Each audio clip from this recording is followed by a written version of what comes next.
And here we are for another episode of Dualistic Unity Social. I'm really excited about today's episode because I just got back from our Vancouver retreat. And as with all of our retreats, I had a lot to think about. There was a lot to take in and a lot of lessons that we're just kind of processing in the midst of all of it. And I know Andrew went through a lot of the same thing. Um, I'm having the time of my life with all of this for the most part. I mean, there's stuff happening in my life in terms of my relationship and being a parent and rent and all of that other fun stuff that we all deal with. But at the moment, I'm involved with dualistic unity, which I never thought would come to be. I'm talking to people about things that, that for 20 years I really wanted to talk about and finally had to let go of so I could learn myself.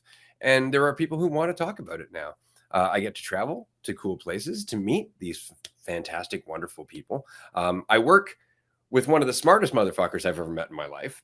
And I'm just having a great time. But that said, there's so much that goes into this on the back end. And Andrew knows this because he makes the fucking Instagram videos that do so well, that pull in the attention of so many people and draw them to the conversation. And that all takes a lot of work.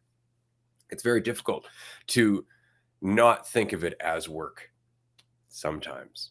And that's true even for me, a lot. The difference is, though, I think, is that I've spent so long being self-employed. I've spent so long knowing the line between your life and your work becomes non-existent to a certain point, because the goal of entrepreneurship, if there is one, is to establish a foundation wherein the rest of the machine just continues to run and build. But at first, the only real equity, especially in something like this, is sweat equity. It's all about time. It's all about attention. It's all about how much of you is in it each and every moment that you are. And because of that, it becomes very difficult to necessarily segment, like, am I working or am I having fun right now? Am I enjoying this conversation or are these hours? And it really becomes difficult because it's a big gray area. And the fun part is they're both true, but they're always both true. You're always, to some degree, working on yourself if you're paying attention. And that's what the whole self-help motivation psychology thing is really all about, right? It is working on yourself. It's still work. And anybody who's doing it knows it is, right? But it's changing you. And in changing you, you are having a different perspective on your life. You are changing, and thus you are living. And there is a whole other level of enjoyment that can go with that. But only when you're not necessarily looking at it as work, or if you've let go of the idea that there is a such thing as work, other than just what is the next thing in front of you. And so for me, I find it really important to just kick back from time to time, listen to some music, sing like an asshole, and have a great time because I can. It's just because I'm killing time regardless, whether I'm out drinking, playing pool, going for a walk, sitting here, contacting people about continuing on this discussion or not. The option is I can look at it and let it be a weight or not. And if it is becoming a weight, why not just take a break? Just stop, just walk away. Aside from me telling myself, no, you gotta hurry, you gotta get there, you gotta rush. We're building something. And while that is also partially true, as I've said many times, sometimes the only way to move forward is to stop and appreciate how far you've come. So that way you can rest, rejuvenate, and continue on with fresh eyes. But often it's the tired eyes that are the fatigue. It's just the looking at it, trying to figure out what the fuck is going on. And when we take a break, we just stop doing that. We just stop trying to figure out what's going on. We're in what's going on. And that's why we feel rejuvenated. So regardless of the project any of you are working on, regardless of how you might perceive what it is you're going through, do remember to take a break. Do remember, the weight of what you're doing doesn't have to be the pressure of what it means about you. You can just move one step forward at a time. That's all. Just keep it light as best you can. And laugh and play music and do stupid shit and hang out with your friends and go and do stuff you've never done before. But that's really important when you can. But sometimes when it's fucking a deep, dark, dreary stretch of just, hour after hour after hour of doing things, find the joy in that. There's joy in that. I have worked countless hours doing shit I would not have enjoyed had it not been for the fact that I made myself enjoy me doing it. Wasn't about the job. Yeah, well said. And I go back and forth with this, like even the thought of like taking a break. It's like, what am I taking a break from? Right? Like if this is just like what am I trying to be that I have to take a break from?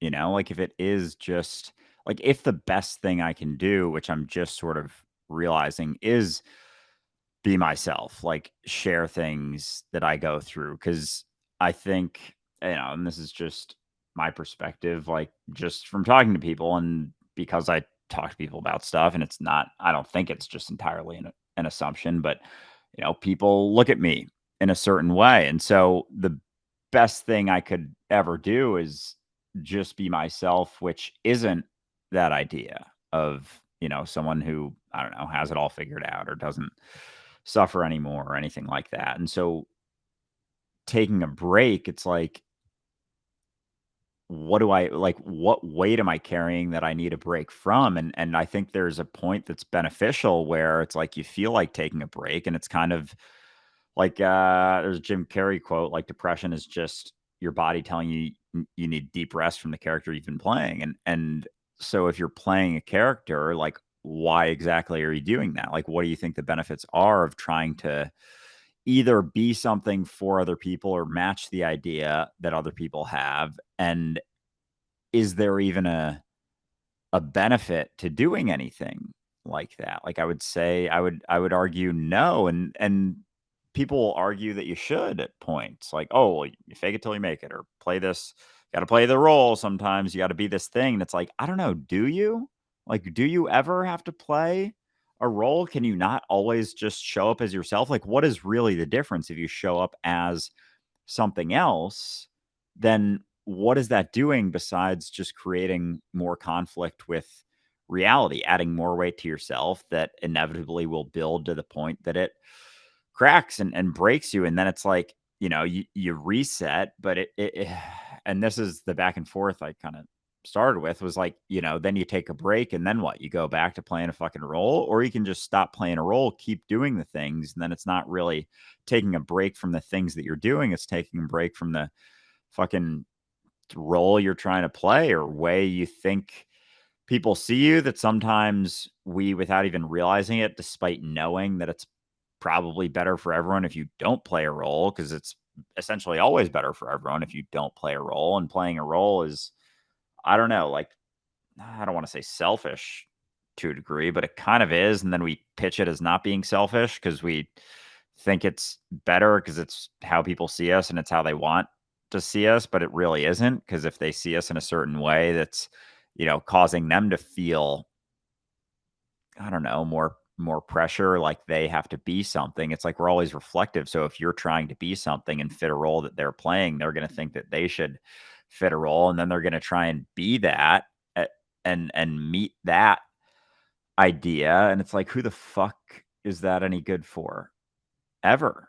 Like it's not good for anyone. Like why can't you just show up to something and see how it goes and fail? And even it hit me yesterday, like the idea of failure and shifting your perspective on that to be something not that you avoid, but something that you pursue in a sense. And the pursuit of failure is actually probably the most relaxing thing you can ever do, because if you're pursuing perfection, it's like you're always on guard, you're always on edge. Whereas pursuing failure, if it's like you're just doing shit and like the idea, and it's not necessarily that you like want to fail, but it's just an inevitable part of doing new things or stepping into something where you're like, oh, I'm really uncomfortable right now. If you're doing that and then maintaining this idea of needing to be something, it's like I'm gonna step into this. I'm feeling overwhelmed and I'm setting this bar for myself that is completely made up. Whereas if there was no bar, it's like I'm just gonna keep failing until I don't. And I know failure is subjective, whatever, but you keep, messing up or making mistakes and doing shit like that. It's like if you're relaxed through that, then that's going to be such a quicker process than avoiding certain discomforts where it's like you're trying to meet some bar, and it's like, okay, if you meet it, you're still not relaxed as you're doing it. So it's like, then what? Then it's a fleeting moment of like, achieving something or reaching something, and then what? Then you have another situation that you go into, or maybe the situation shifts, and then you're continuing to try to be this. Like, what the fuck are you going to do? Try and be this fucking thing for everyone else for the rest of your life? Like, when you take a step back and realize, like, there's a long game here. It's not just the immediacy of the situation that you're in and whether you succeed or look good in that situation. It's like, what sort of mentality are you embodying that's going to carry into every other situation in your life? And so when you take that step back and you're like, oh, it's really not about what I say or what I do or how I look to this specific person. It's about how I feel. And like, once you start prioritizing that and prioritizing how you see yourself, and fucking stop judging yourself for everything, because that's really all it is. Like, I've just been realizing recently how it's always just me judging myself. Like, I am by far my harshest critic, and people, it's super common statement that like we're our own worst enemies, and it was just hitting me how much it is, and we like will avoid that by saying, "Oh, other people are judging me. I'm afraid of this judgment, that judgment." It's like, are they? Though it's like, yeah, maybe some people are, but then you see where it's coming from. You see it's coming from their own sort of self judgment, and they're only judging you for things they judge themselves about. And so if you stop judging yourself, if you stop setting a bar for yourself, like, how much more freedom can you find? How many more things could you do if you stopped thinking about yourself so much and like setting some fucking arbitrary bar for yourself to meet at all times? Like, it's just not necessary. Doesn't do anyone any good. It's just gives you this journey, this idea that you're getting somewhere when you're not, and it just adds weight to yourself. And I think a part of me thinks there's a benefit to having weight, and there's like I don't even know, like, I don't know, warrior mentality of like bearing this weight, and it's like, you don't have to do that though. It's not actually helping you or anyone else. So yeah, I mean, why can't you just show up and be you and go from there and kind of figure it out as you go and make mistakes and then keep trying and keep doing things. And I think, at least for me, it's like there was a lot of time that I spent not being myself, and so it's very unfamiliar. And so it, yeah, there's like an unfamiliarity to it, or a subtle resistance to it, in a sense. To being And enough. yeah, something like that. It's not just the path, it's the identity. It's the idea of ourself. It really is. With that goes a path. With that goes the idea that you can be something else. So with that comes the entire spectrum of duality. And that's the whole point, is that the weight is our reaction to perspective or perception. Right. And if we just didn't react to every perception, we'd see how many of them there are to any given one situation that we're having. But we react. We take it seriously, and then we end up having to cope with that until we find our way back out of taking it seriously, which is where we find clarity. But it's always the same thing. We take it seriously. It sucks us in. We end up thinking about ourselves like it matters, and we try to cope with everything that we've just created based on this fiction of ourselves. Then finally we relax. We come out of that and go, that was terrible. What the hell just happened? Right. And that's it. It's just we react to our perspectives. Like the perspective of failure is a perspective. It doesn't even demand a reaction unless you're afraid of it. Right? Like, if you think it means something about you, you're going to react to the perspective that you failed. If you don't think it means something about you, you're going to look at the perspective that you've failed, look at what you've just done prior, look at where you're going in terms of trajectory, and realize that you've made progress, which means failure is not a thing. But the reaction to the perspective of failure causes the journey.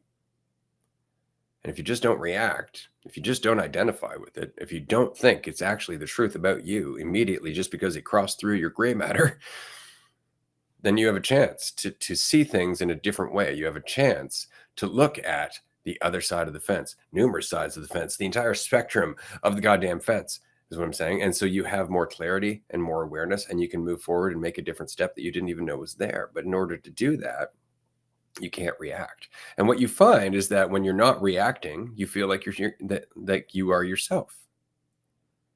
It's the reaction that carries you away. Suddenly you're lost in it and you don't feel like you're being you. You are, you have to, you have no choice, but it's the perception of it, right? It's the reaction to the perception that gets you stuck in it. Yeah, and if we stop reacting to like anything that we do, right? Like you can do things without reacting to it and without having this idea of, oh, how'd that go? Like, oh, how's this going now? It's like this constant sort of fucking just judgment and desire for certainty, basically, like desire to know where I'm at, where I fit in, how I'm doing. And if we stopped measuring that, like it's crazy how if you stop thinking about how you're doing, you're just doing. If you stop thinking so much about, how you fit, like there isn't that weight anymore. It's like the immediacy of I want to know, and then immediately, like you were saying yesterday, there's lack as soon as you think about yourself. Like as soon as you try and measure anything, the perspective of lack comes in, and the potential for lack comes in. Even if you're measuring yourself, feeling good about it, it's like it's such a fine line, and then all of a sudden, someone else does something else or responds a little bit differently, or it's anything. It's crazy how even, like a comment on social media, there's like certain comments where if you think of them about yourself, then they have some weight to them. And if you don't think about yourself in that way, you're like, oh, what a ridiculous comment. You don't even, there's no gravity to it. So the gravity is always coming from me. It's always coming from my perspective. And if I didn't try to measure myself or think about how I'm doing or how I measure up, then like the concern doesn't have the same sort of weight. But it's crazy how once it starts to kick in, it like has this pull to it. And then you start to wonder, how do I get out of this pull? And we try and think our way out, and then it just reinforces the pull, and because it's the thinking about it that is the pull itself. And so as we try and think our way out of thinking, we're just getting sucked in deeper. It's like trying to swim up out of the ocean as we're adding weight to our feet, and like we're doing something going nowhere, like, rocking chair sort of stuff. And so if we stopped, if we recognized that it was thinking itself that was the weight, and we could realize that, all thoughts are fucked, like all thoughts are bullshit. The story of you is not you. It has no equatability to the reality of you whatsoever. Then it's not necessarily about having a positive perspective of yourself or thinking about yourself in a positive way. It's the recognition that thinking about yourself, the story of you, the idea of you is the weight. Like that in and of itself is the weight, whether it's a positive or a negative perspective. Because if it's negative, you know, you just feel like shit. If it's positive, you have something to defend and always are on guard. And I see it with people who, maybe they're well off, have a bunch of money, they are very confident. It's like they're always working to maintain themselves, like maintain that. And it's like this maintenance of this thing that keeps falling apart. And then they're trying to hold it up like a melting, I don't know, sandcastle or something that's falling apart. And they keep trying to push it back together as opposed to just letting it drop and letting it go. But it happens on both sides. Like it's not about the positive perspective of yourself, because as soon as that's there's immediately the potential for lack and even the reality of lack, because it's like we're holding on to this positive idea of ourselves to mitigate how we really feel about ourselves and to overcome the lack that we feel inherently as we continue to think about ourselves and measure ourselves. It's the thinking. It really is, right? And the thing about that is to remember you have no choice. Like you have no options as to whether or not you are going to be the source of all possible perceptions and thoughts that you're ever going to experience. They're all in there. You're never going to get away from that, right? That's the point. That's the weight, as it were, of being a dualistic being, is that you're always in danger of getting teetered one side to the other, right? Unless you practice awareness and you don't immediately react, right? It's just like walking a tightrope, right? Just calm down, relax, find your balance, right? But that's it. But as soon as you're off balance, yeah, you feel like you're falling, right? You feel like you're falling and you feel like you can't find your way out. And what's funny about it is that you're not falling at all. You haven't left where you've always been. It's totally perceptual, and yet it feels so very real. I posted an article back from Ray's archive. I don't know if you caught it on Patreon yesterday. It's called The Thought Police. And I'm talking about different reflections of ourself, different opportunities that we have in meeting other people, and how some people, for example, will try and tear you down just by virtue of the fact that they have to maintain their own state of mind. And in those moments, the temptation is not to react to them in one way or another, but to react to them, to think about them, to think about yourself in relation to them. And immediately you're fucked. Immediately you're caught in it because you're reacting to something that was never a fucking threat. These people were never a threat. Their perceptions of you are not the truth any more than your perceptions of you are the truth, or your perceptions of them are the truth. But we react as if it is, which is why being insulted causes the same physiological effect as being assaulted to a very large degree, because we take it seriously. We actually think we're in danger by somebody saying that we're dumb. And we react accordingly. And the problem is, and here's the worst thing is, we get so caught up, and being dumb is a perfect example. We get so caught up in thinking that we're dumb, worrying about that, worrying whether we're dumb, getting so caught up in trying not to be dumb that we're always thinking about ourselves. We're always trying to be something. We're always trying to get somewhere. We're always thinking about other people and how they're doing. And in doing so, we lose more and more of our attention and our focus. And guess what? We end up appearing and feeling dumb because our attention and our focus isn't there. It's not that we are, it's that we're so caught up in the idea that we might be that it's becoming a self-fulfilling prophecy. And it's always the weight of thought. Your thought will make you a prison. It can make you a prison of gold or darkness. Totally up to you, but it's still a prison. Yeah, it's always that. Like that's just it. It's thought itself. It's taking it seriously. It's taking any of it seriously. And so as we take one side seriously, it's like everything seems serious. And oh man, it's just fascinating how like we think that it's not thought itself that is the experience of hell. Like and I've been getting waves of it recently, but when I was younger, it was like nonstop thinking. It was just thinking all the time. Like teenage years, that's when it started to come up, and you have no fucking wherewithal to understand that, oh, this isn't it. It's like a new tool that someone just gives you without any instructions, without any guidance, without any manual. And it's like they just give it to you and they're like, here you go.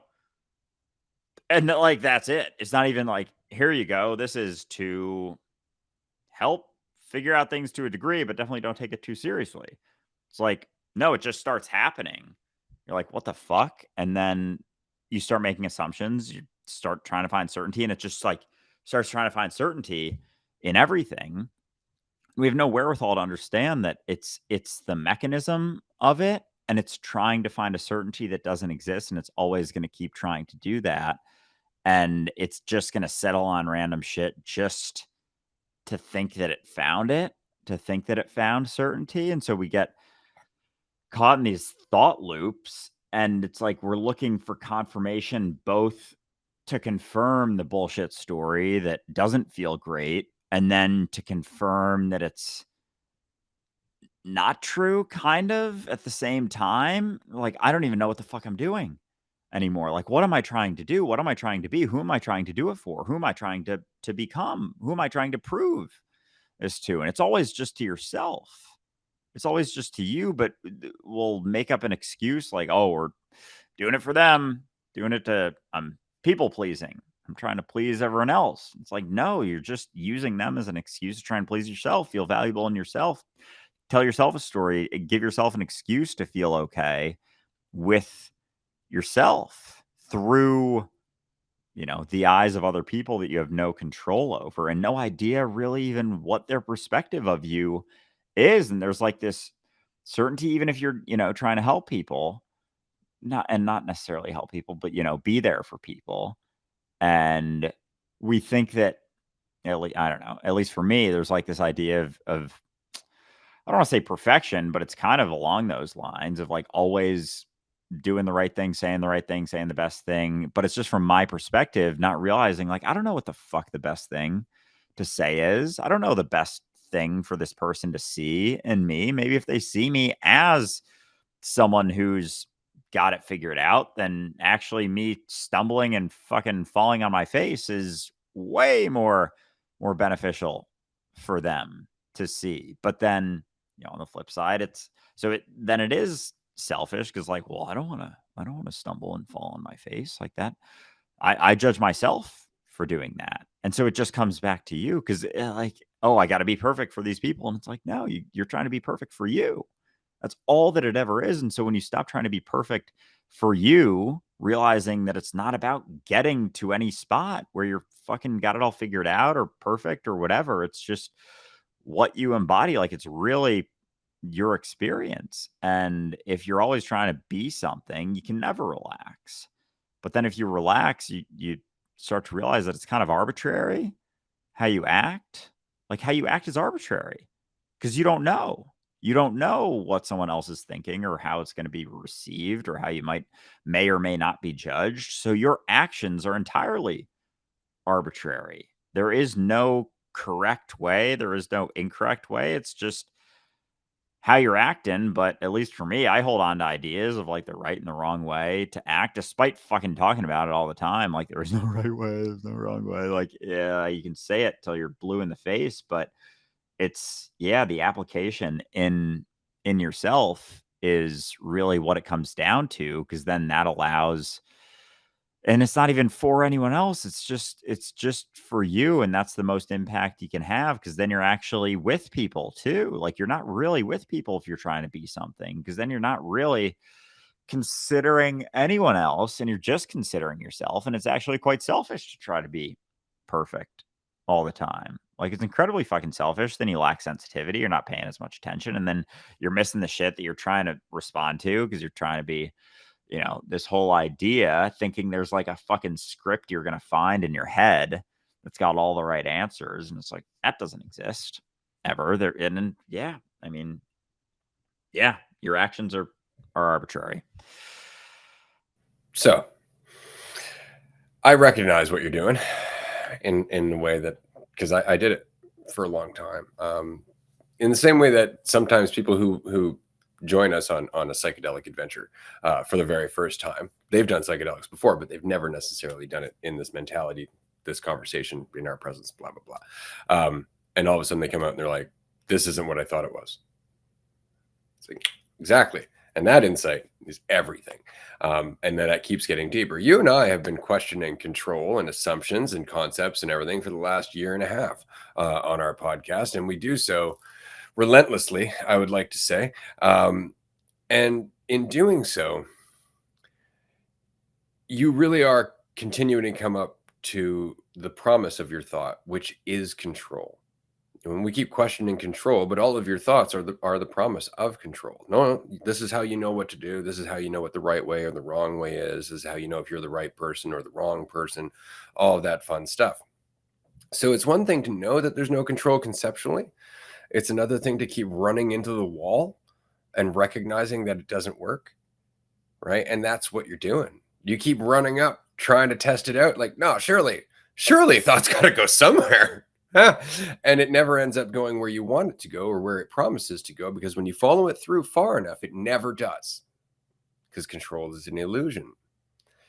And so now, after all of our conceptual and insightful conversation, Andrew, me, listener, we're left with the same choice that we're always left with. Just let go. Just let go. There's nothing for you to be. There's nothing for you to do. It's not like you have to deliberately fall on your face. It's not like you have to deliberately not fall on your face. All of that stuff is like, oh, what am I supposed to be doing? You're already doing it. You're already doing it. And the worst thing is that you're doing it regardless if you know it. Regardless if you know it, because in the same way that your life and the lessons that you get moment to moment are up to you, same is true for everybody else that's interacting with you. There's no right thing for you to do because there's no right way for me to receive what you're doing. It's on me. And I'm always going to receive it in the way that makes sense according to the path that I'm on, according to my own priority. You have no influence over that. None. But oddly, and this is again not something that you should believe, but something that you discover the more and more as you continue on this path, and you've discovered it yourself numerous moments. When you let go, everything is exactly what it's supposed to be. It's just the thinking, can I let go? And your thoughts are always like, no. Because why would you need them? Right? And so they are justifying their existence. They need your attention in order to influence your life. Right? But if you just recognize they're all in there and you don't react to them, then they inform you instead of pushing and pulling you because you think they're real. It's just crazy how it always comes back to that.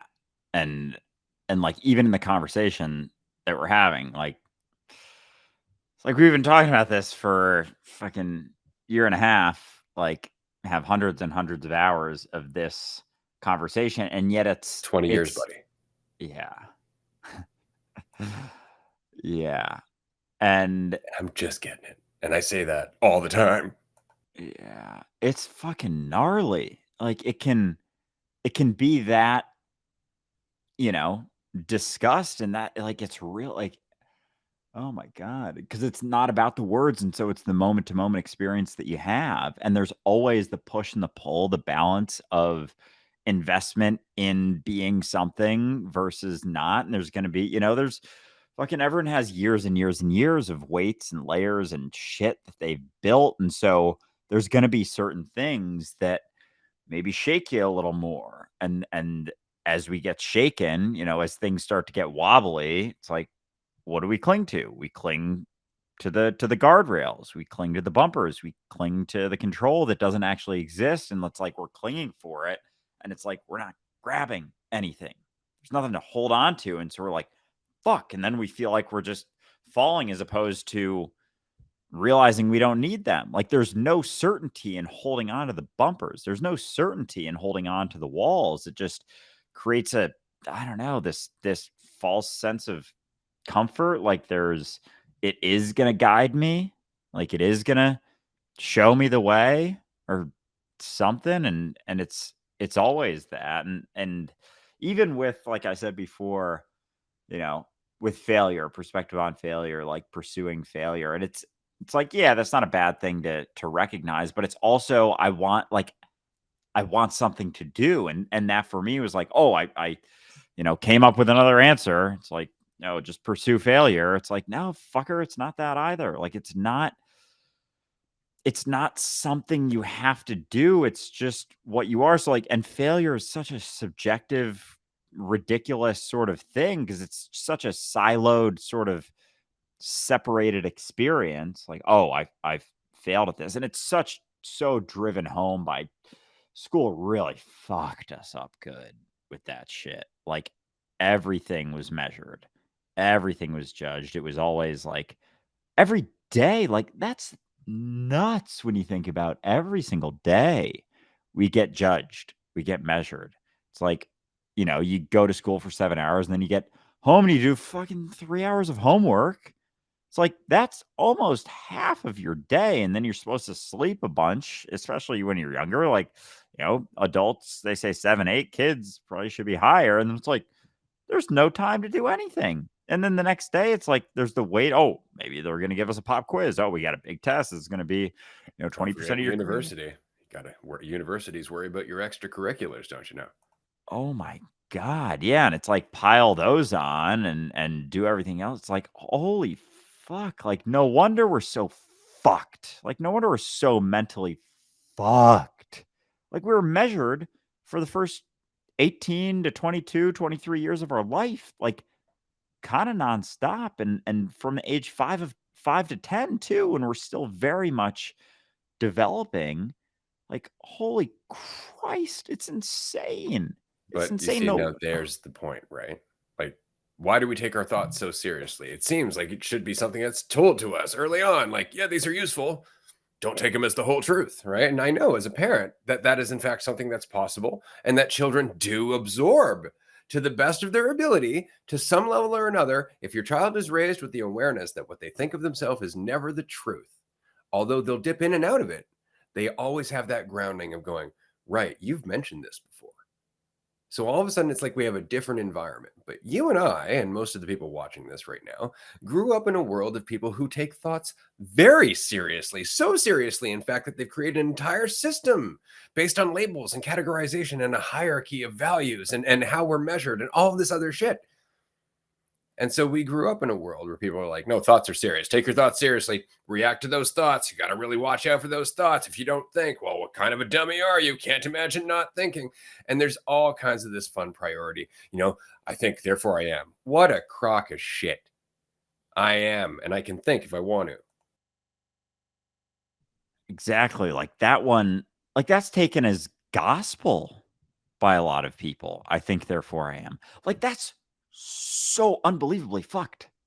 Like, the thought that I think, therefore I am, like, thinking equates to existence itself. Holy shit. And so, no wonder when we start to feel uncertain, when we start to question things, like, if we're holding on to both thoughts that are fucking us up and making us suffer a bunch, or at least reinforcing stuff that we're trying to get out of through thinking. And then on the other side, we're like, I think, therefore I am. And so if I stop thinking, do I stop being? And so we won't even take the risk. We won't even dip our toe into questioning our thoughts because that we think that's equatable to the fabric of our existence. It's like, oh my God. Like it the more we talk about it, the more it makes sense why it's things have gotten to the point that they've gotten to, and why every time, even though we've had the conversation for a while and, you've been at it for 20 years, like, it still comes up. Like, we still will take them seriously because it's like, yeah, it was reinforced to us for 20 years that they're the truth. And then most people, it continues on, and there's, The this media, conversation. Yeah. right? It's Tell me that's not what the crazy. media is doing all the time, selling you a narrative of the world and telling you it's the truth. It's all we're ever being sold. That's what we're sold in every fucking product. This thing's going to make you a better person. That's the truth. Right? And we trust it based on what? Based on a brand? Based on a label that we make an assumption about because everybody else made an assumption about that? There is no degree of healthy questioning happening right now. And this is the thing, like, because everything that's questioned gets an immediate like violent response. How dare you do that? You're triggering someone. It's like, yeah, questions are triggering, especially when you're holding on to certain things that give you a false sense of certainty and value and it's easily shaken. Triggers aren't a bad thing. Triggers point out where our cracks are. Right? But this is it, is that we're being constantly shown that questioning would be valuable.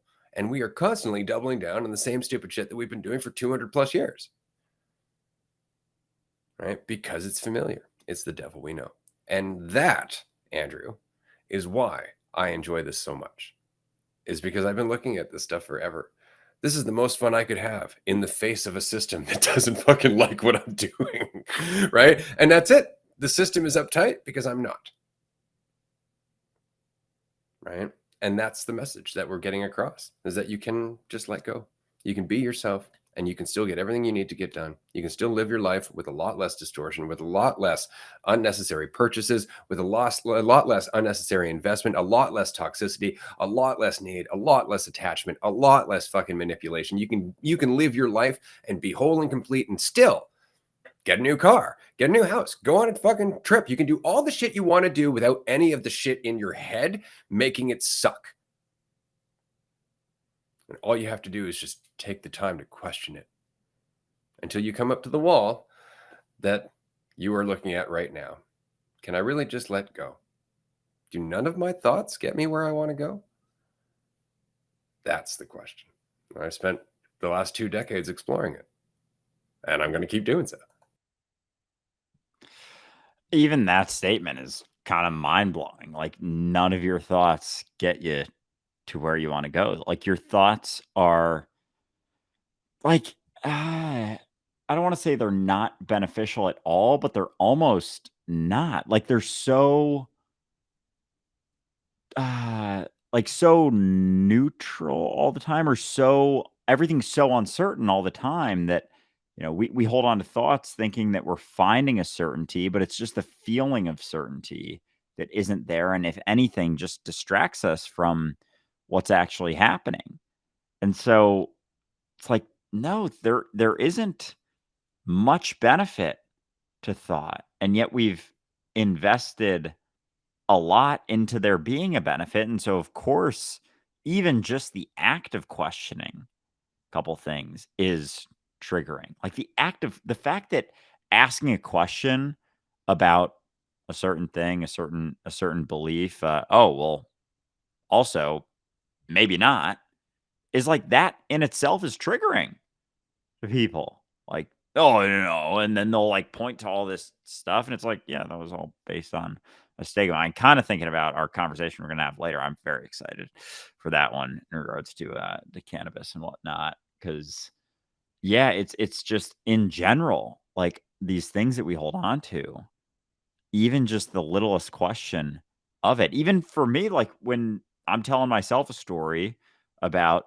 this is how I am, this is how I see myself, blah, blah, blah, blah, blah. And like, someone tells me something that doesn't match that story, I get emotional and there's like a subtle resistance, even if it's like I'm telling myself a fucked up shitty story and someone else is telling me like the opposite side of it. A part of me doesn't believe them. A part of me is like, am I wrong? Like, I can't be wrong because I'm relying upon not being wrong. And so they must be wrong. And then, what's their motive to telling me that? Like, what are they doing? And then it's like all of this resistance because I hold on to my perspective as objective truth.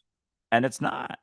And it isn't. And it never is. It's equally as incorrect as any other perspective that anyone else could have. Someone meets me on the street and says one little tiny thing about me, that's equally as representative of me as my fucking whole entire story that I tell myself. Yeah. So I want to make a point because we have to wrap up here. We're going to be continuing on Patreon in about 15 minutes for an hour and a half. If anybody would like to join us for the next group conversation, you can be on the screen with us, ask us questions, share your insights, get deeper into this stuff. We do groups 5 days a week, patreon.com/dualistic unity. But I wanted to mention this quickly. In closing, thoughts or the illusion of control has an emotional effect.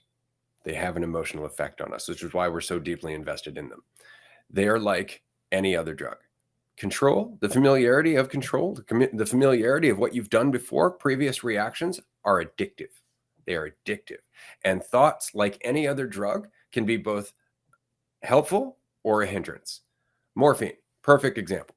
Morphine is used all the time for people who are seriously injured, who have to manage with pain that would otherwise be very difficult for them to manage. It's also an addictive drug that ruins the lives of millions. So it's about how it's used, about how it's looked at. If it's looked at as the path to happiness, if it's looked at as the path to recovery, to health, it ends up becoming addictive and it ruins your life. And the same is true for thoughts. The same is true for identity. The same is true for the sense of control that we are all invested in. Some control equals influence. Too much control becomes distortion. It's really just about participation. Where is the thought coming from? Is the thought driving what you're doing? And if it is, there's likely distortion. Be yourself, and you'll find you're always learning. You're always growing. Things are always changing. We're going to have to wrap this up here. Everyone, thanks so much for joining us. Andrew, damn good conversation, sir. Yeah, this was a blast. Excited to continue on Patreon in about 13 minutes. So if you can join us there, we'll talk to you soon. Bye, everyone.